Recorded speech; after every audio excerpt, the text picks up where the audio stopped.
मकराक्ष, तुम तो वीरों की भांति रणभूमि में अपने प्राण देकर गौरव से ऊंचा मस्तक किए उस लोक में अपने पिता के पास चले गए, परंतु लज्जा से हमारा मस्तक झुका।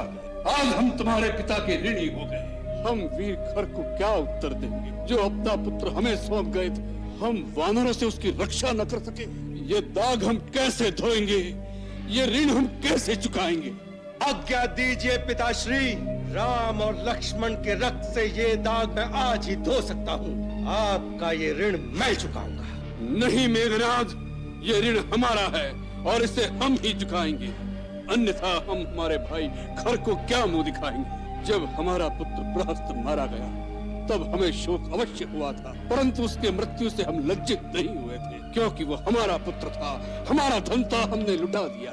पिता का अपने पुत्र के जीवन पर पूर्ण अधिकार होता है, परंतु अपने भाई के पुत्र का अपने हित के लिए बलिदान कर देने का हमें कोई अधिकार नहीं। इसकी मृत्यु हम पर ऋण हो गई है, इसलिए जो शपथ इसने अपनी माता की इच्छा पूर्ति के लिए ली थी कि राम की खोपड़ी में जल भरकर अपने पिता का श्राद्ध तर्पण करेगा, वही शपथ आज हम लेकर रणभूमि में जाएंगे। हमारे साथ सेना को कूच का आदेश दिया जाए। क्षमा करें महाराज, ये रणनीति के विरुद्ध होगा। जब तक एक भी सेना नायक अथवा एक भी महारथी जीवित हो, राजा का स्वयं युद्ध भूमि में उतरना नीति सम्मत नहीं होता।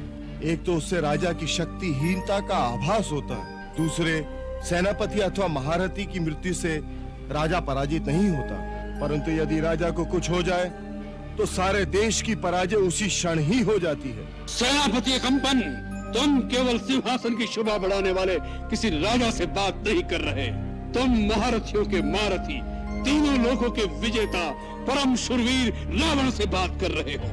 हम यह भी देख रहे हैं कि शत्रु एक साधारण योद्धा नहीं है, हमारे महारथियों का बस का नहीं है।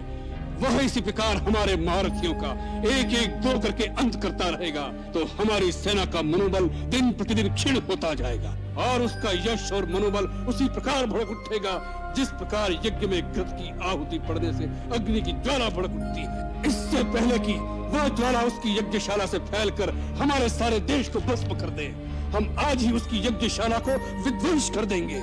इस युद्ध का लंबा होना लंका के हित में नहीं है। हमारे कूच का डंका बजाया जाए।